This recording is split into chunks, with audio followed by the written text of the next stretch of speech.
welcome to Talking with Tech. I'm your host, Rachel Madel, joined as always by Chris Bouguet. Hey, Chris.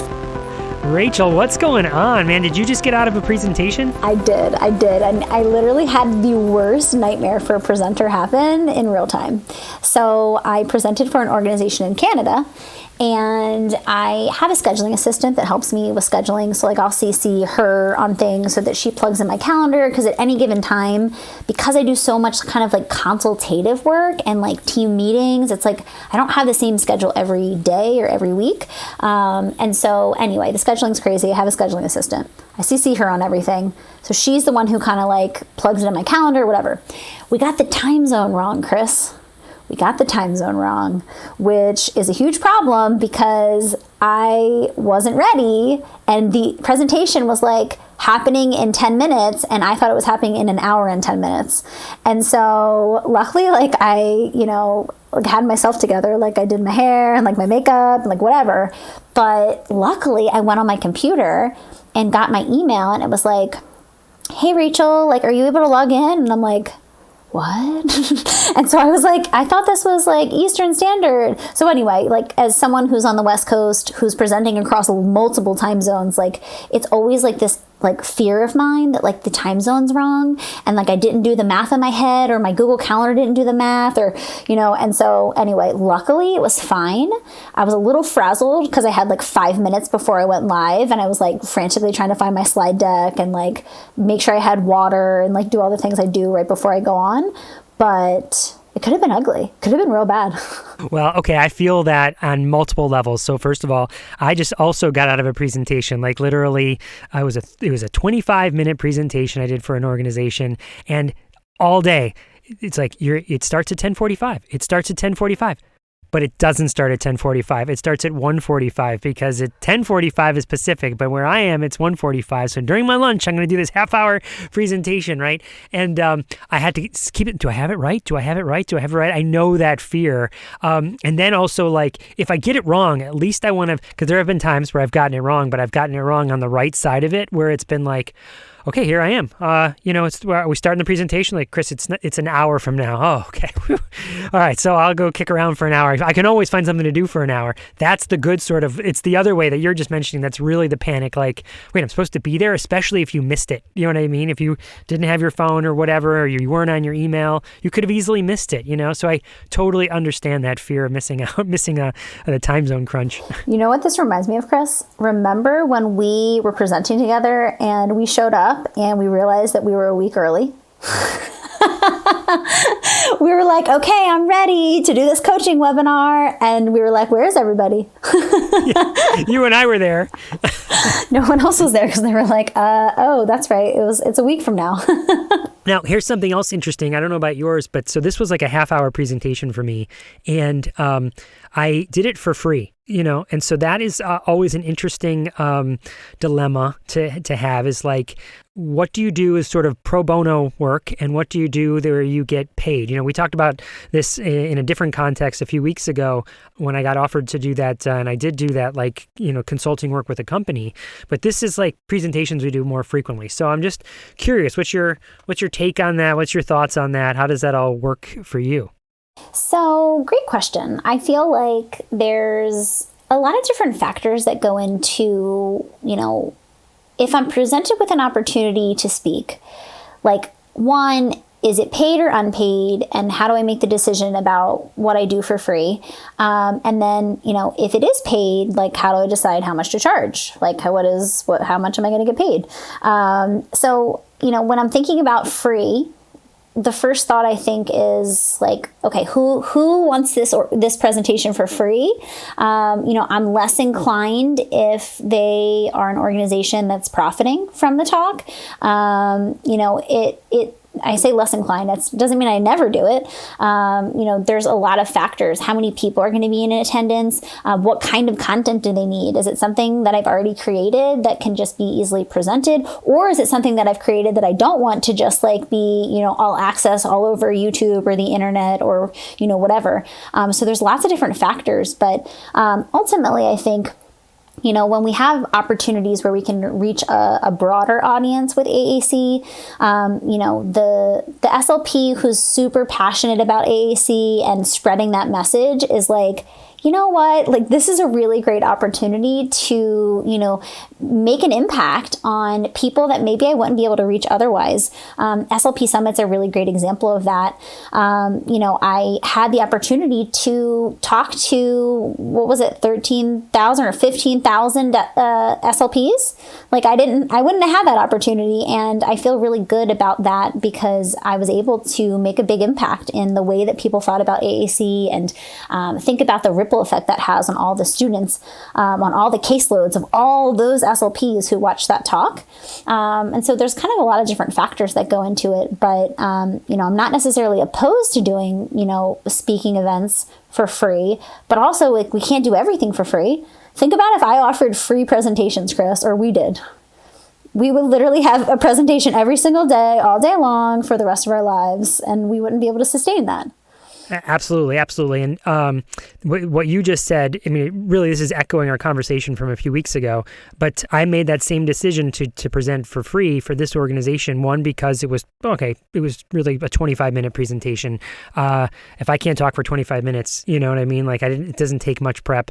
And then it turned out it did actually take some prep because I had done the presentation before, I had done the slide deck before, but it needed updating. So like all last night was going through the slides and updating it. But all that's fine. It's all fine because it needed to be done anyway. But it was something you said that was really what made the decision for me to do that was the audience. Is this an audience that I wouldn't reach otherwise? These were a bunch of general ed teachers that I don't often get to. Oftentimes when I do presentations, I feel like I'm in the wrong room, right? Like, man, we're all special ed, or we get how it needs to be more inclusive. We get the technology that we're using. It's the general ed population that needs to redesign their instruction. So this was an opportunity to do that. So I took it, and so I feel like that's probably the biggest factor for me is if it's an audience that I wouldn't reach otherwise. Yeah, I mean, I think there's so many different things that go into it. It also, for me personally, it's like, how much else am I doing? Do I have bandwidth for this? I think we have to be really careful with our time. And, inevitably we have certain times of year or times of our lives that are busier than others. And so, times where I'm already kind of slammed, I might say no to an opportunity like that, versus other times where I'm like, okay, like I think I have the bandwidth or the space to do that. And also just thinking about, the other non-financial gains. If we're thinking about doing something for free, I always think, what are some other gains that I could get maybe that are indirectly financial, meaning I do a free event, but then everyone's like, oh my God, I love this. And so then you end up getting more paid events, or other things like notoriety, like, presenting at, a prestigious university, or, there's so many different factors. When I get offered a presentation and I'm like, wow, I can't believe they asked me. I'm more inclined to do it for less or to do it free of cost because I'm just super excited at the idea of presenting for, a particular organization or group that's kind of well known in the space. So there's so many different factors that can go into it. So a couple other things there. I know that at the end of this 25-minute presentation, someone wrote me right afterwards and was like, when I say wrote me, they wrote me in the chat as we were kind of ending up, how that's the last few minutes. We're like, oh, I see everybody. Someone wrote me in the chat, said, hey, can I contact you? Because I'd love for you to come present in our neck of the woods. And it's like, there you go. Like that 25 minutes may have led to a paid speaking presentation. So we'll see if that ever happens. And I really remember that early in my career. Like when I first started doing presentations, a number of people coming up to talk afterwards and saying, here's my card, or can I have your card, or what's your contact information? I found the slides because I want you to come, and so many then did follow through that became paid speaking engagements. So it is sort of a balancing act, but because it can lead to other things. And then one last thing I'll throw in there that I think is a factor is in a free presentation, I have no qualms about advertising the things that I am selling. Like I have a book. I'm a co-author of another book. So I feel a little more free to throw my commercial in there and don't feel as awkward about it. Where if someone's paying me, then it's like, here, I wrote a book. Here you go. You want to learn more? Great. Now let's get to the content, because I don't want it to feel like I paid for this and now I'm getting a commercial as well. It's like if I pay for Netflix, I don't want the commercials. I just want the movie, Totally. Yeah, I think that's a good point. It's super interesting. And I will say that if, because sometimes, clinicians who are just starting off in their presentation journey will contact me and ask questions. And the first question I ask is what's your long-term plan, right? Because it's oh, Rachel, how much do I charge? I've never done a paid speaking event. It's okay, well, I need to know what your intention is. Do you envision in your future wanting to do lots of conferences and, really build a name as someone who speaks at conferences in this specific topic area? Because if the answer is yes, I'm do it for less. You need to just get experience under your belt. And if that means doing things for free or low cost, to get your name out there, to get exposure, to get more speaking events, that's kind of what you need to do in the initial stages. If you don't have that intention, but you just happen to be, approached by someone, figuring out what it would take in order for you to want to do that, to share your experience and your expertise. So I think there's lots of factors that you need to think about when you're thinking about something like that. But I always like to think long term because, Chris, you kind of referenced it, but also for my own, when I started doing speaking events, I was doing a lot more free and low cost ones. And now it's as your name grows and builds and you get more opportunities, it's you can't say yes to everyone. And so the way to not say yes to everyone is to start charging a little bit more just for the things that you're doing. Because inevitably, it's if everybody wants you to speak, your time is super valuable, right? They want to hear what you have to say. And it's just we have to be selective about what we're using our time for because ultimately there's not enough time, not enough hours in the day. Yeah, 100%. I mean, like I said, starting my career when you're first starting out, I certainly cut my chops. Is that the right expression? Right? I learned how to do what I have learned how to become a better speaker and learned how to change presentations over time. And so yes, you're getting some valuable experience there at the beginning. But all of that was through the freemium model, which is very similar to many apps, many extensions, many technology tools. Is that will give you a light version or a free version, and then there's all these premium versions that are more features on top of that, and that's very similar to a speaking career. Is that at first you start off with this sort of free, and then you gain confidence, and people gain confidence in you, and it grows. You know what's so crazy, Chris? It just popped into my brain. I feel at one point, somehow you shared your spreadsheet that has every speaking engagement you've done. Yes. bit.ly/Bouguet presentations. I'll never forget when I started scrolling, I was oh my God, it scrolls forever. I feel you've done thousands of presentations and I'm just I'm shocked at how many you've done, but it makes perfect sense. I mean, you're an amazing speaker and you have so many years of practice under your belt. So I remember that whoa moment where I looked at your spreadsheet and I was whoa, my spreadsheet's so little and small compared to this. Well, I'm older. So. Yes, it's true.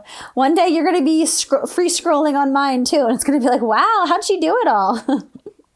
Yeah, if you look at that spreadsheet, I have it linked over at my website, but I wanted to keep track for myself to have a history because I was losing track a number of years ago. I started keeping track of it about what I had done and who had paid me and who had not. So I needed a tracking system for that. And I find it's really helpful for me, let alone for anyone else who might want to hire me, is to look at the history there and go, I mean, I'm over 500 presentations now. You know what I mean? So, but I count everything as a presentation too. Like if I'm a guest on a podcast, I put it on there, so because it's a form of presenting, I don't count presenting as just, an hour-long presentation where you're standing in front of a room. You know what I mean? I have a much wider scope there, but really anytime that I'm working with participants, it goes on that list. And that would be advice I would give to anyone who's sort of starting out or who does this as well, is to keep a running list so you can reflect on it and use it as an advertising tool. And in fact, I think we were talking about that last week during my interview with India, that organization that they're putting together, AAC Speaker Connection, which I think you can check out at speaker.usac.org. That's what they're trying to build, Yeah, no, I think that's smart to kind of track these things over time. Cause like I'm like, what did I do? And I'm like, I go through my own tracking system and I'm like, I forget about presentations I even have. I'm like, oh, I forgot I have 10 cardinal rules to AAC implementation. I did that presentation once and it's just sitting on my Google Drive somewhere. I could present that again and update it. And so I think it's just really good. And it's actually crazy too, to look back and see all that you've done. It's like anything else in our field. I feel like we're kind of so in the moment doing things day to day that we don't often take enough time to reflect back on all that we've done. And so I think it's one of those reflective moments where you can take a second and be like, whoa, I've done a lot of presentations with a lot of different people. And so that's really cool to see over time. Let's look at it and go, oh, wow, Dad, he knew some stuff. I mean, my dad's so cool. Yeah, I'm sure that's what they'll say. That's what I hope they say. So speaking about free speaking engagements, people come on this podcast for free and they share information with us, right? And so this is an interview that you did, Rachel. Do you want to tell us about who's coming up? Yes, Chris. So I actually had the pleasure of interviewing a client of mine, Anu Garla. She is a mom to a little boy named Oliver. And she shared all about her experience. I have been working with the family for years. This mom is amazing, and the family is amazing. I do parent coaching with mom and dad, and it's really remarkable to, one, think about how much progress this little guy has made, with his AAC system. He has a lot of things going on: cortical visual impairment, a diagnosis of autism. He's non-speaking, so we're using AAC with him. And, this family has been such advocates for him. And I've kind of witnessed it all along, getting him a robust language system, really educating. Anu has been to the LAMP training. She's listens to the podcast religiously. She's a huge fan of our podcast, Chris. She, comments and, makes posts on our Facebook group, on a personal, professional level of my work with her and her family. I mean, she's constantly sending resources to our team about cortical visual impairment, webinars. I feel like she's so in the know about AAC, which is really fun as a clinician to have a client so, in the know, because we're really working on, just communication strategies. And I really feel like it's a perfect example of how you can partner with families to help them troubleshoot and brainstorm. And it's been really cool for me to see how much progress both her and her husband, Jae Sung, have made as communication partners. It's really, really cool to just think about where they started. And now, we've been doing about a year of coaching since I did an intensive with them. And it's just a perfect example of how coaching is so powerful. And I just am super excited to share this interview because Anu shares all about her experience. And she has a lot of really great insight. So without further ado, here is my interview with Anu Garla.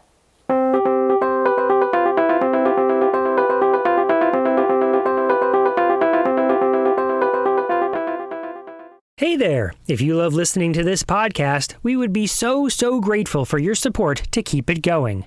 By becoming a Patreon member, you can not only help us cover the cost of this podcast, but you can get some really great bonus content as well.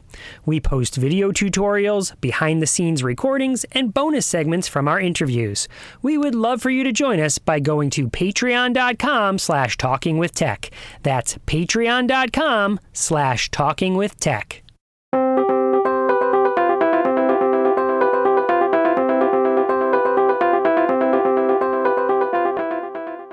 Welcome to Talking with Tech. I'm your host, Rachel Madel, joined today by a very special guest, Anu Garla. She is one of my clients, and we've been working together for years at this point, Anu. I'm super excited to have you on the show. I'm so excited to be here. It's my favorite and probably the first podcast I really listened to. So. Oh, wow. I feel so honored. I mean, I know that you're a fan of the podcast, but I didn't know it was the first podcast that you started listening to. We're really excited to have you here. So let's just start off by introducing yourself a little bit and your family and talk about the journey to getting to you and I working together. Yeah. So it's my husband and I, and we have two boys, Oliver and Storm. Oliver is 7 and Storm is 4. Oliver is the one Rachel and I work with. Storm joins in a little bit. Yes, we're always incorporating Storm into the mix when we can. Siblings, they're great peer models. Yeah. So Oliver had some complications at birth, and he was like underweight and in the NICU for a little bit. And they said like he should be behind, but by the age of 2, like if he's not caught up, then you should be concerned. So that was like always in my head, like by the age of 2, but I had no idea like what typical development looked like before that. And he was my first child. So, yeah, I always am like, oh, that was so not normal. And it was just really hard. And I didn't really know why. But, yeah, I think the ASD diagnosis was pretty complex for us, and the CBI as well. The major complication was that we lived in the US until he was 3 months, and then we started living in Denmark at that point. And I think in the US, there's a lot more closer following of kids that are born early, and there's just a different like mindset. In Denmark, they want kids to be free and explore and develop the way that they would like to. So, yeah, the first thing that happened, he started the Vugastue. So it was like the daycare when he was like 11 or 12 months. And then they have people that come around and check the development. And so a person came and said like, oh, he's, not responding to his name, not following directions, all of the things. So like we should watch out for him, but we were like, okay, we'll watch out for him. Yeah, like we didn't really like means. freak out about it or really consider it that much until we started like, I don't know, just seeing other kids his age doing some things like that, like pointing and like knowing what things are, or just walking, following their parents and stuff. So yeah, he was sick a lot, and he would pull on his ears a lot, and so we thought that he was getting like ear infections. And I went to the ENT or the ear doctor in Denmark like so many times, and they were like, oh, everything's fine. And then, yeah, I think it was like he was almost 2 and he wasn't speaking. He did say like, nay, nay, nay, nay, nay, nay, when he said no. And he was just like a very difficult baby, really upset. Whenever he woke up from naps, he would cry a lot. Until I started putting him under like a weeping willow tree. And when he woke up, he would laugh and be like super happy. I think because of the like sunlight coming through the trees, and he could see like that movement. I think there was a lot of vision stuff going on that I had no idea about. But yeah, around the age of 2, my parents are doctors, and they were like much more concerned than I was. And in Denmark, most kids don't start speaking until they're 2 because the language is difficult. So nobody like kind of thought that anything was like seriously wrong, I think, or I don't know, not wrong, but just different. And yeah, so when he was 2, we went to the US for like a vacation, and my mom was like, let's go to the ENT. And I was like, on the side, like we're going to go do something fun, but then we're going to circle back to the ENT. Yeah. So he clapped behind Oliver, and Oliver didn't respond by looking at all. And he was like, oh, we should get his ears checked. And then I think the nurse there, not even the ENT, was like, oh, so if this audiology report comes back normal, he's autistic. and you should like get an early intervention and stuff. And I was like, I don't know what any of those words mean. Yeah. That's really overwhelming. I mean, that's really jarring. I feel it was like said in passing, like it wasn't the person we came to see, to learn about Oliver. It was this other person. And then we went to the audiologist and his hearing was fine. And then I was like, I guess he's autistic. And I was like, I don't know what that is. I was like Googling all night and took the MChat, and I was like, oh my God, like 10 out of 10. I guess Oliver's autistic and we need early intervention. And then I like flew back to Denmark and was like, okay, I need a diagnosis. And it was a really super long process. And we got connected with this Early Start Denver model practitioner, which I think is like a really amazing method and probably the closest to like having speech therapy like all the time. But yeah, we kind of were like, oh, there's early intervention in the US and there isn't any here. We should go. So we came back to the US and we started doing ESDM with like one of the most like kind of like some researchers basically from UC Davis Mind Institute.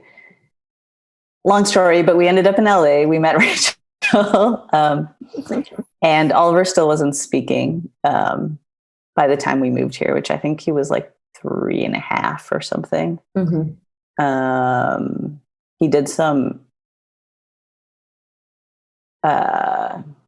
like intensive, and they recommended that he use like a robust speech generating device.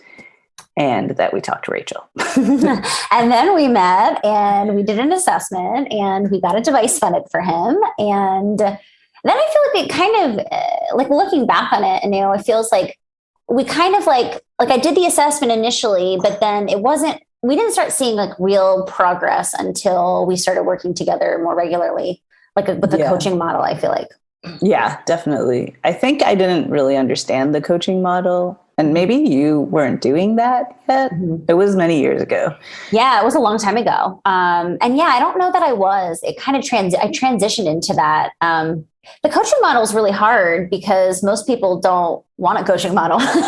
Like they don't know the impact it can have. And it's like, it kind of goes against what you think of as traditional speech therapy, right? It's like, oh no, like, why aren't you working, with my child directly? And so, it definitely, my own like kind of journey as a practitioner, I've definitely transitioned into, now I feel like I almost do exclusive coaching. Like if you want to work with me, that's how you're going to work with me, because that's how I see the most progress. But yeah, I think in the initial stages, I don't even know that I was doing that as the model to the way that I was treating at that point. Yeah. So we got the device and we're like, why don't you use it, Oliver? Hey, why aren't you using this thing? We masked some like core words and he kind of used some sometimes, but he would just like kind of learn eat or something and say eat. And then he would learn like more and then he would say more. It was like a button to him. And there was a lot of different providers with different ideas about how we should use it. So there was like ABA and then there was school and nobody really cared about like what worked except for Rachel. Everyone was just like, I feel like we should go back to PECS. I'm like, no. It was definitely a challenge, I feel like, in those initial stages, trying to get everybody on the same page, because it felt like everyone had a different opinion that was really strong and conflicting. Yeah. But, the blessing of the pandemic was that we were home with Oliver all the time. He had a very good ABA therapist and team and nanny, basically, that really paid attention and believed in him, I think, and wanted to do everything to help him. And my husband was involved and Storm, and it just like we had everyone there in the same place all the time. And then Rachel started coaching us and really talking us through like what is motivating for him, like honestly, what is motivating for him. and how we could use that to help him learn how to communicate and working through the vision challenges. Yeah. And just kind of from the clinical side, the speech language pathologist side, I feel like I came in knowing you guys, like having worked with you. It's not like we like did the assessment and then I never heard from you guys. We would do sessions every once in a while. We would check in more of like a consult basis. And it wasn't until we did our intensive, which was like 2 weeks of intense coaching with your whole team, that it revealed to me like, oh, like I see the roadblocks here. And I had talked with your practitioners, like your team and I knew each other. We were collaborating, and I'll put that maybe in air quotes, because I thought I knew what was happening, but it wasn't until I actually observed what was happening with every single communication partner in Oliver's life that I realized like, oh, like I know what's going on here.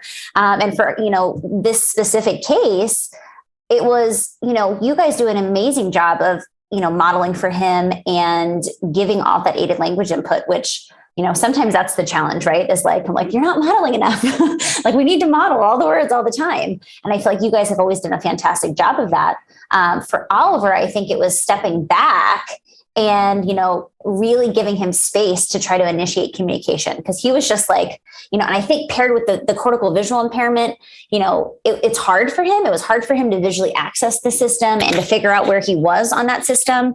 And so I think he was just kind of like waiting for us to kind of tell him what to say, and he would very easily imitate a model. But it wasn't until we really purposely as a team came together and said, okay, like we need to just like give him space, like obviously give him, something exciting to talk about, but then give him space to actually want to initiate communication. And then once we built that foundation, I mean, it was crazy. From the first week to the second week, I feel like I was like, oh my God, like, look at him go. We were like, he was traveling to the device to initiate. Like, it was like such a switch that went off. And I think it shows the power of when you get everybody on the team kind of doing the same thing with the same goals in the same way, it really can make a huge impact really quickly.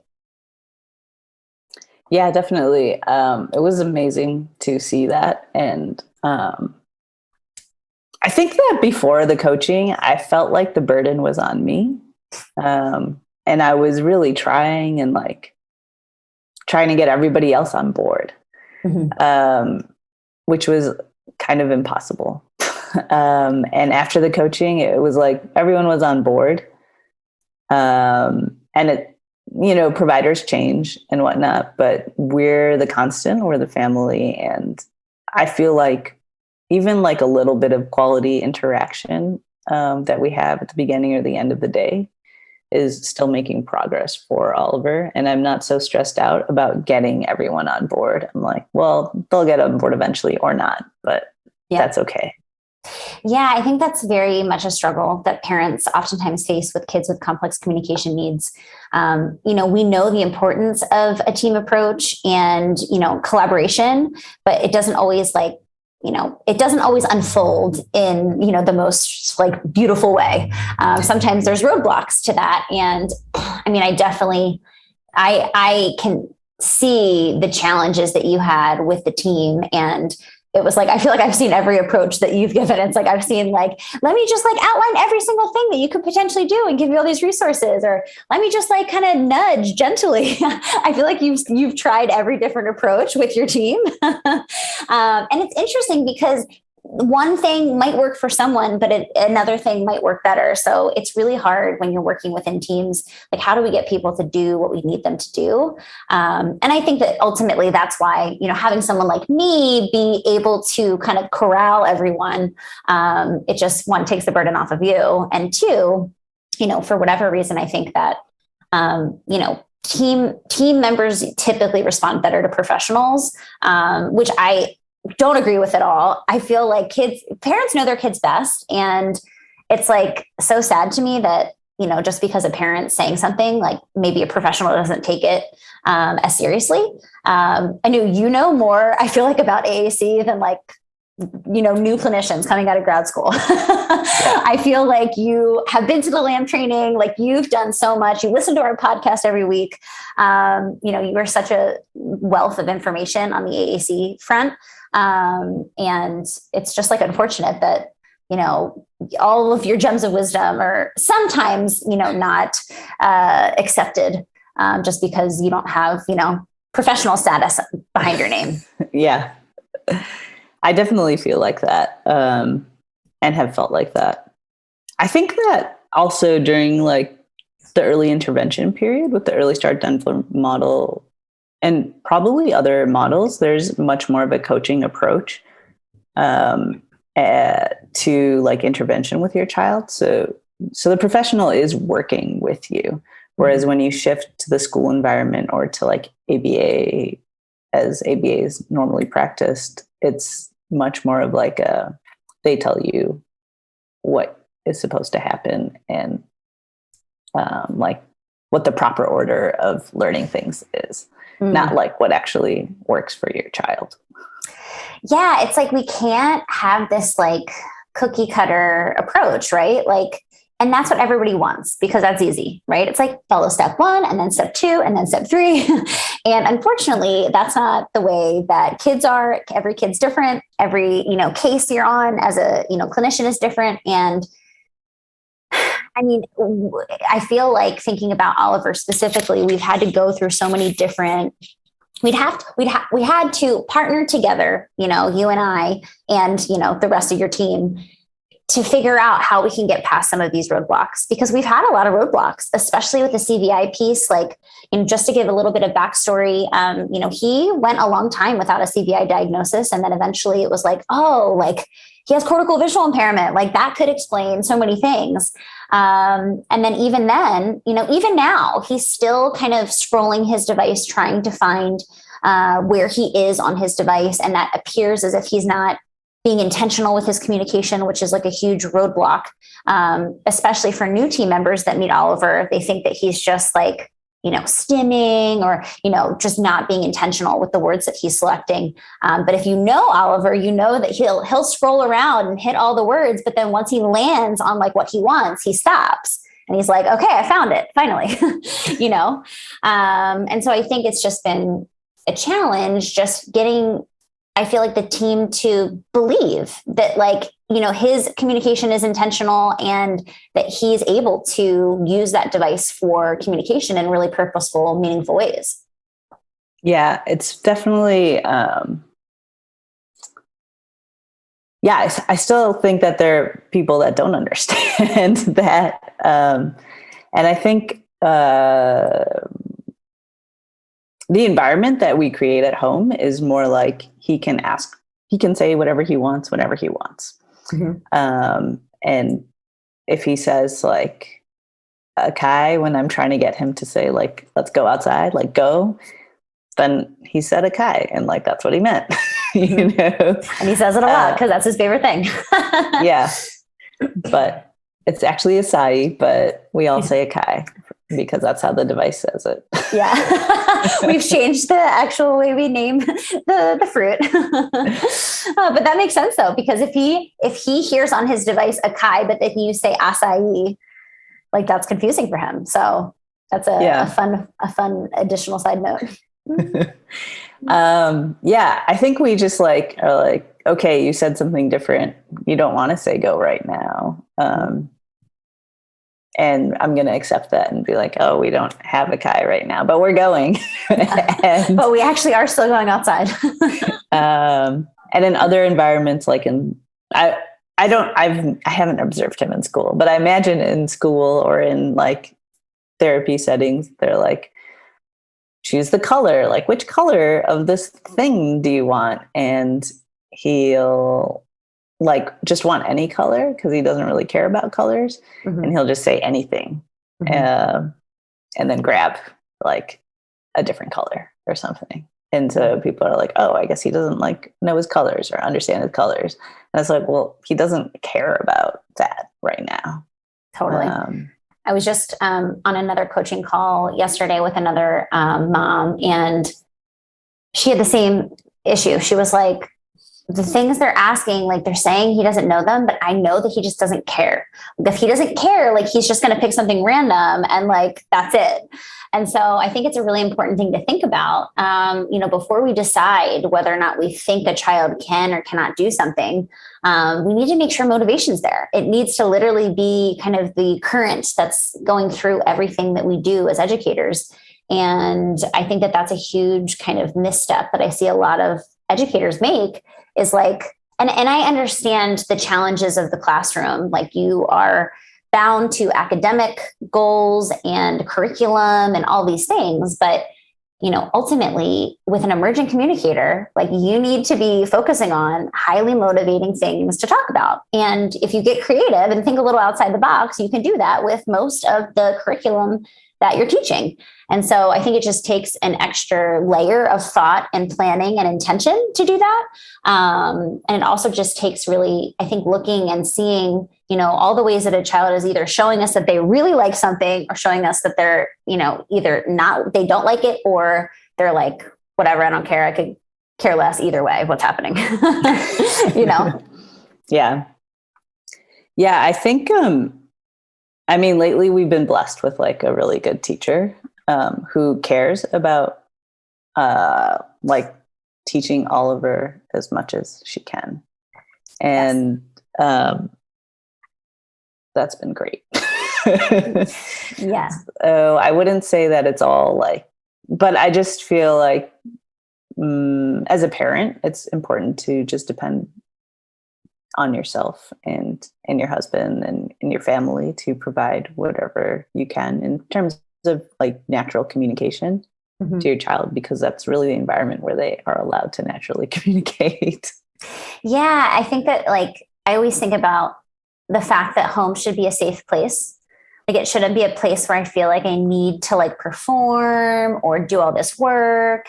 And so it's like, especially when we're thinking about, home communication opportunities, I feel like it needs to be, we have to be really cognizant about getting into this dynamic where we're just like, putting so many demands on kids to communicate. I think that, like you said and referenced in the beginning, if you have short but high quality interactions and connections with him, he's still making progress. And I think that's the key, is that it doesn't have to be, 3 hours of intense drill and kill.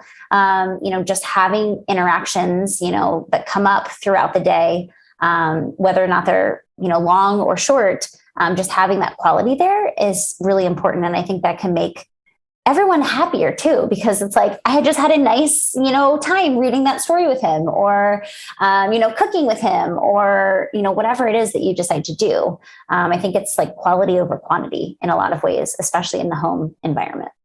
Yeah.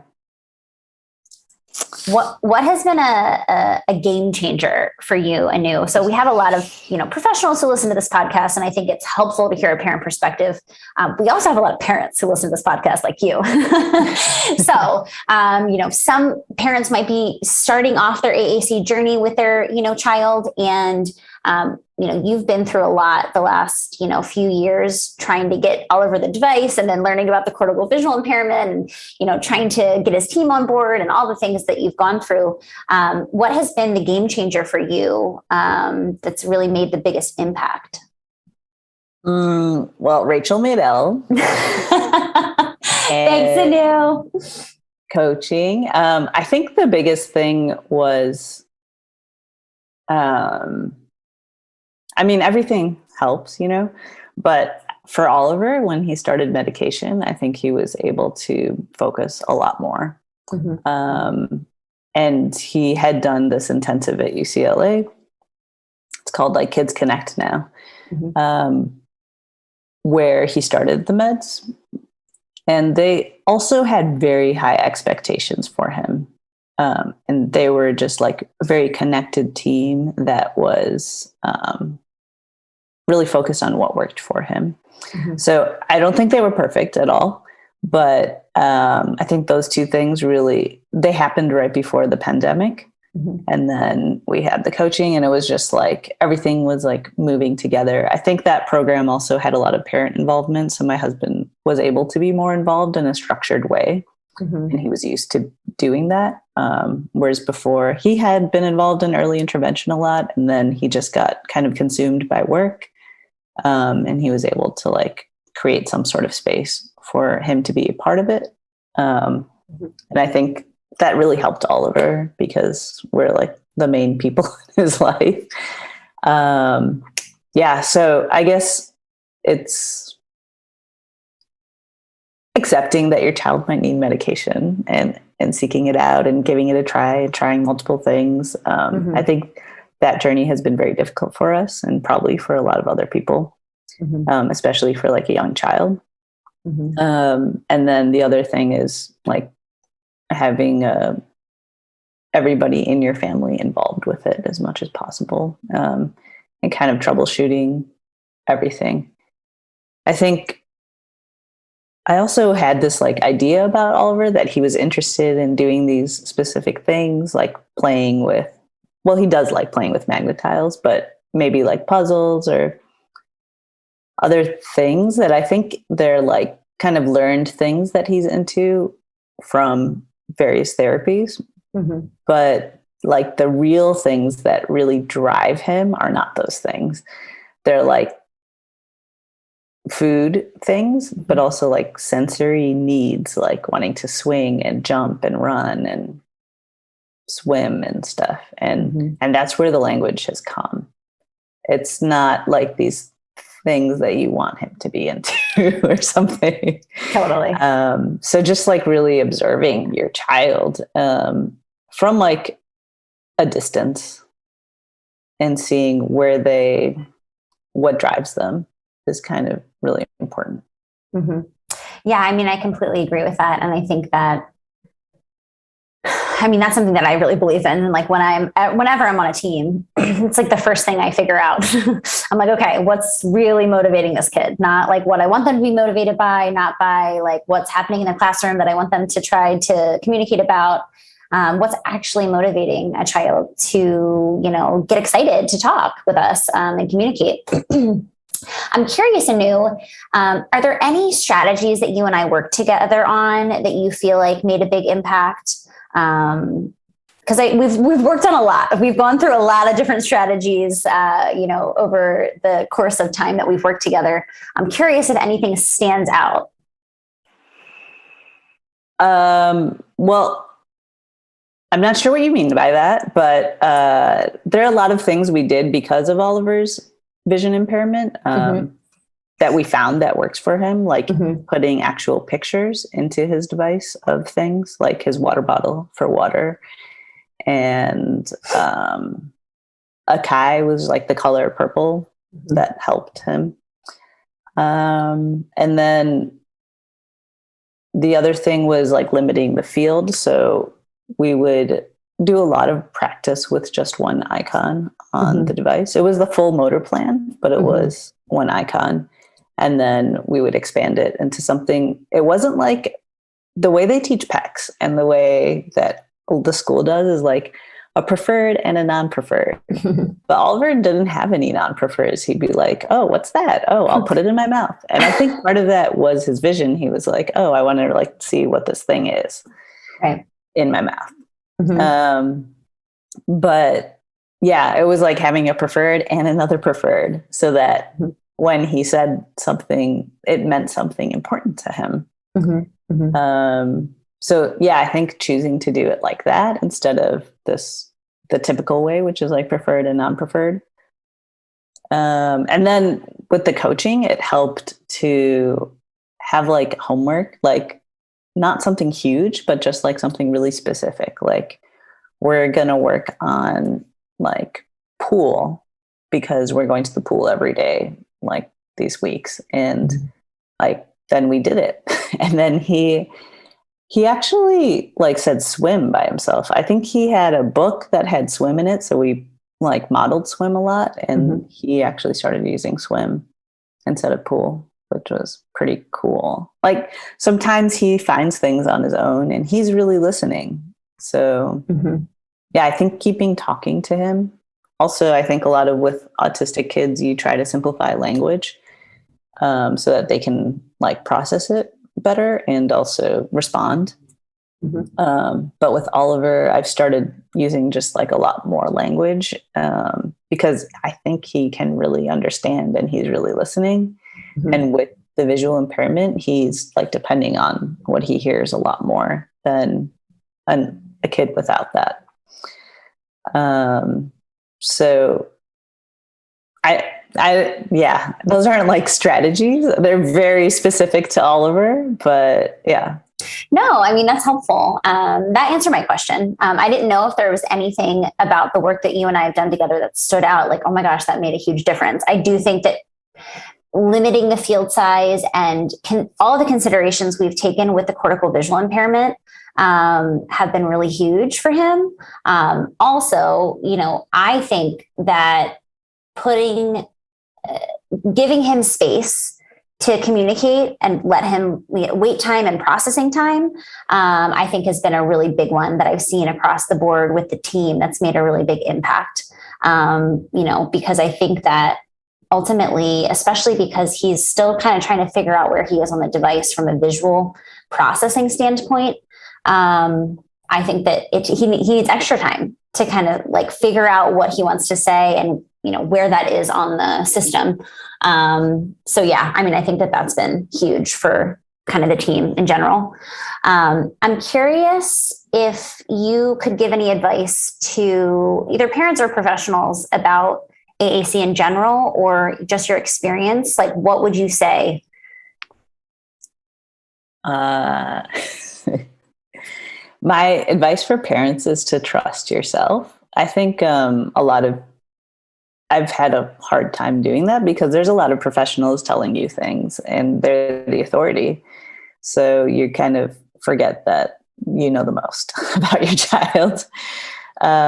That's one thing. And the other thing is a lot of parents come up to me and ask me questions, like once they know Oliver's autistic or he uses a speech generating device. Yeah, and I feel like that's kind of what they need to hear because they're totally on and they understand their kid the most. For like professionals, I would say trust the parents. Full circle. And also have high expectations. And if you're not meeting your goals, be honest about it and change your strategy.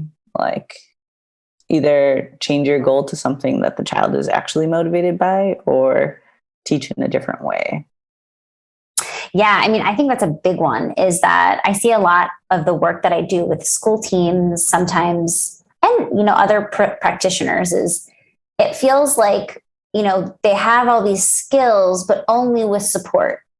So it's like when we strip away all the support, like what's left? I always kind of say that. And sometimes there's not a lot, right? Because we realize how much prompting and modeling and all these things we're doing, which isn't, necessarily a bad thing, but if we don't ever generalize that to, independent, autonomous communication, then, have we really done our job?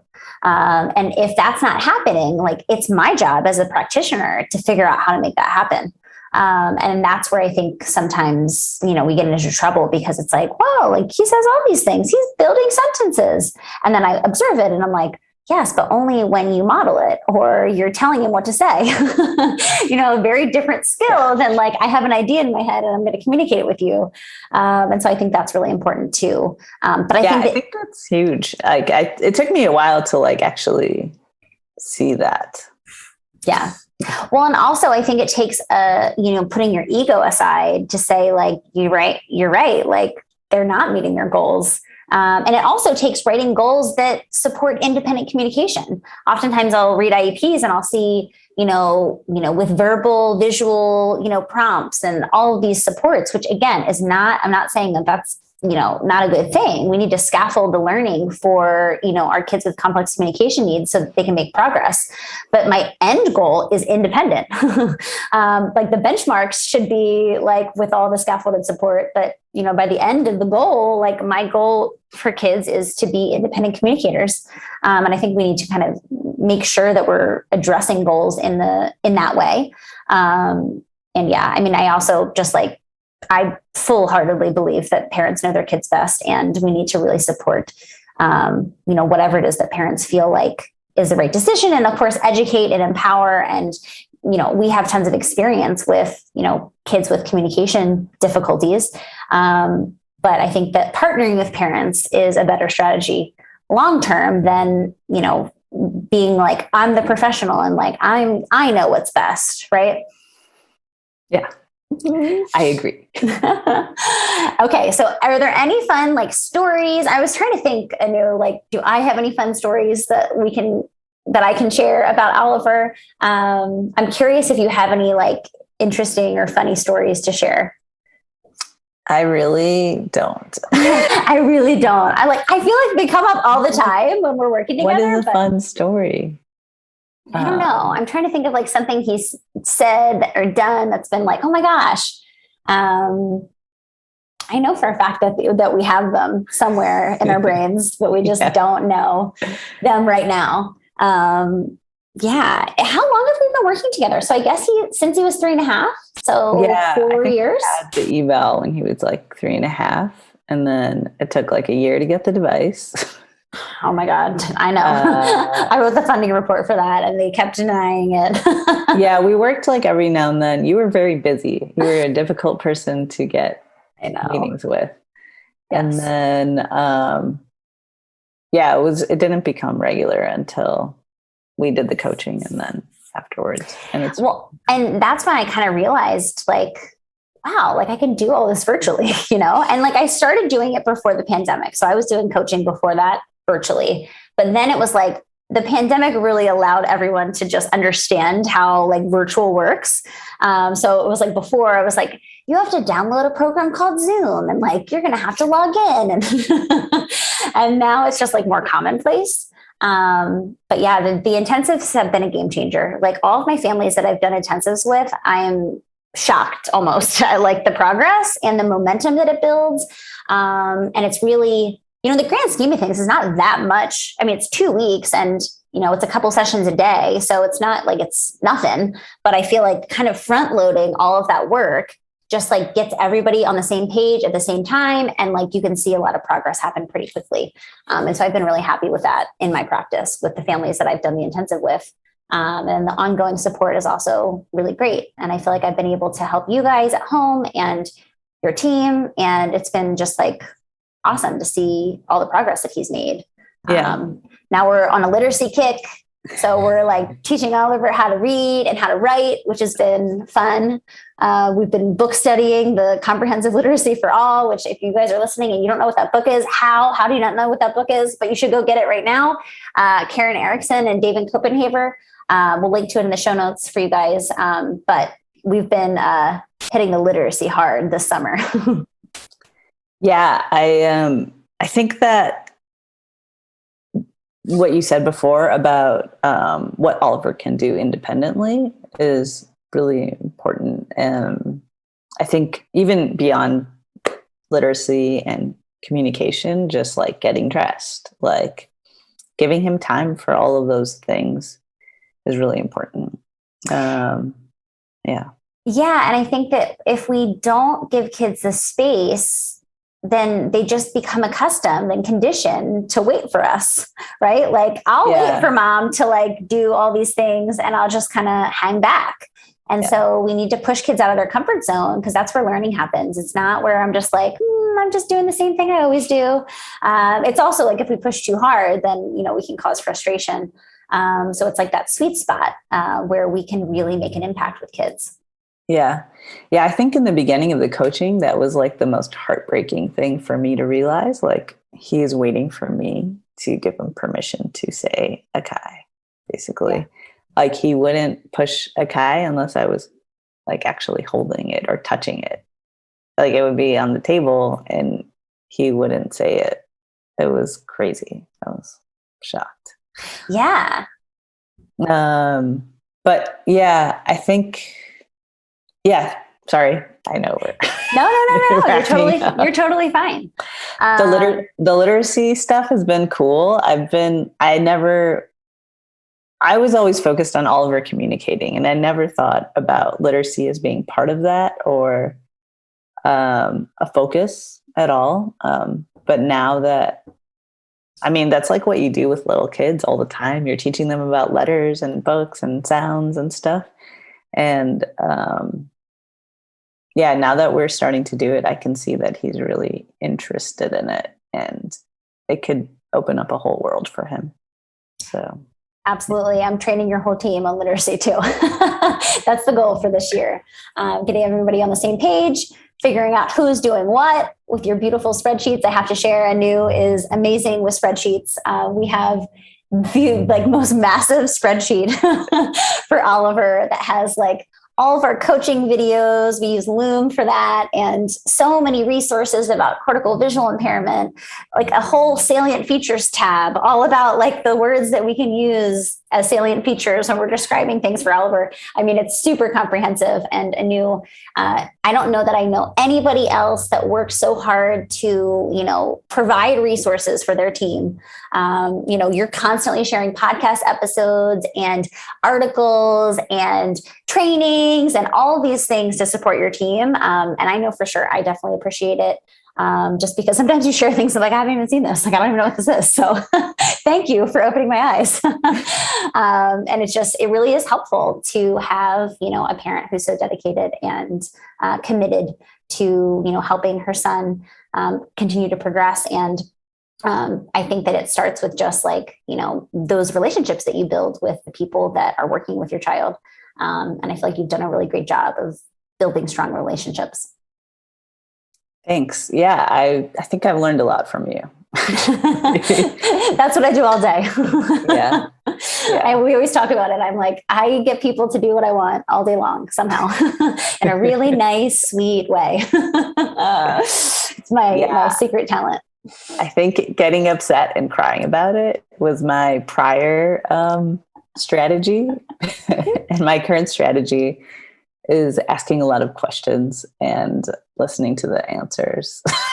Yeah, it's a coaching strategy, right? Yeah, and trying not to argue or even to direct, which is super hard for me, but something in between those things. Yeah, because if you ask a lot of questions, then you get to the bottom of what the either belief is or the perception is, or where someone's coming from. And then you're able to figure out how it's well, they don't believe you can do it. So that changes the way that I interact with someone versus, they don't know how to do it. They feel overwhelmed, right? So getting to the bottom of what the person, whoever it is that you're working with, what the problem is, what their biggest challenge is, just opens up a whole, opening for just more connection and collaboration, and understanding, and people feel heard, right? If you ask questions, it feels wow, they really care about what I think. And that is huge in building that rapport and that trust for, a really strong team. Yeah. Oh, were you going to say something?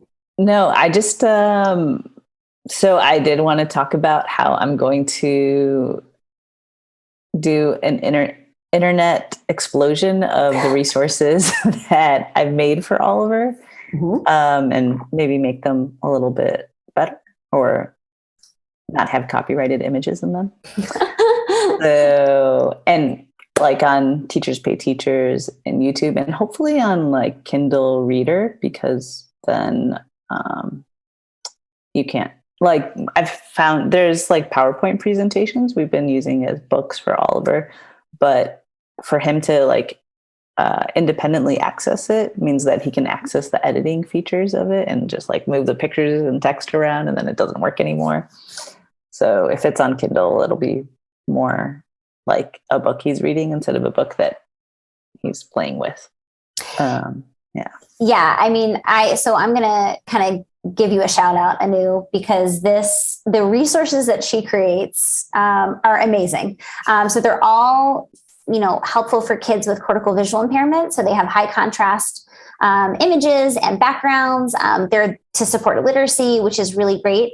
And they're really interactive. Of course you started making them for Oliver, and I was like, you have to sell these or share these somehow, because they're so useful.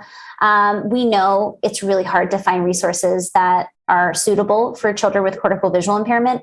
And I feel like these, books that you've created have been, not only wonderful and engaging for Oliver and he likes them, but also they're very strategic, based in, supporting literacy for kids. And so I'm super excited. Whenever you launch, like, I'm excited. I'm going to, shout you out, and we'll definitely link to all of those resources and Anu, you can follow Anu on all of the, hopefully, channels to see what she's created. But I'm really excited because I feel like they're really well done, and I'm excited for you to share them with the world. Cool. Yeah, I'm excited. I hope it'll help other kids. It'll be really exciting if it does.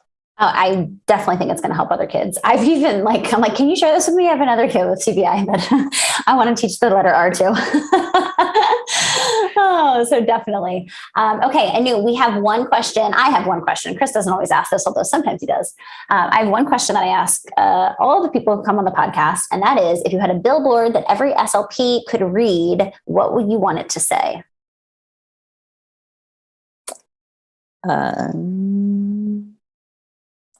I have a lot of things that I wanted to say. Everyone's like, well, I wanted to say 10 things. But I did write down something, so I'm going to say that. Okay. If your student is not learning what you are teaching, change the way you are teaching or what you are teaching. I think that's perfect.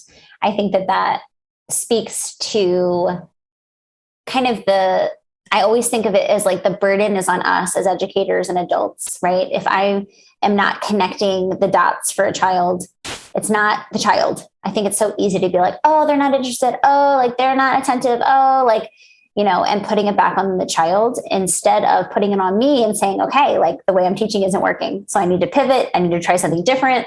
And work kind of exhaustively to figure out what is going to work. So I love that. I think that's wonderful. Cool.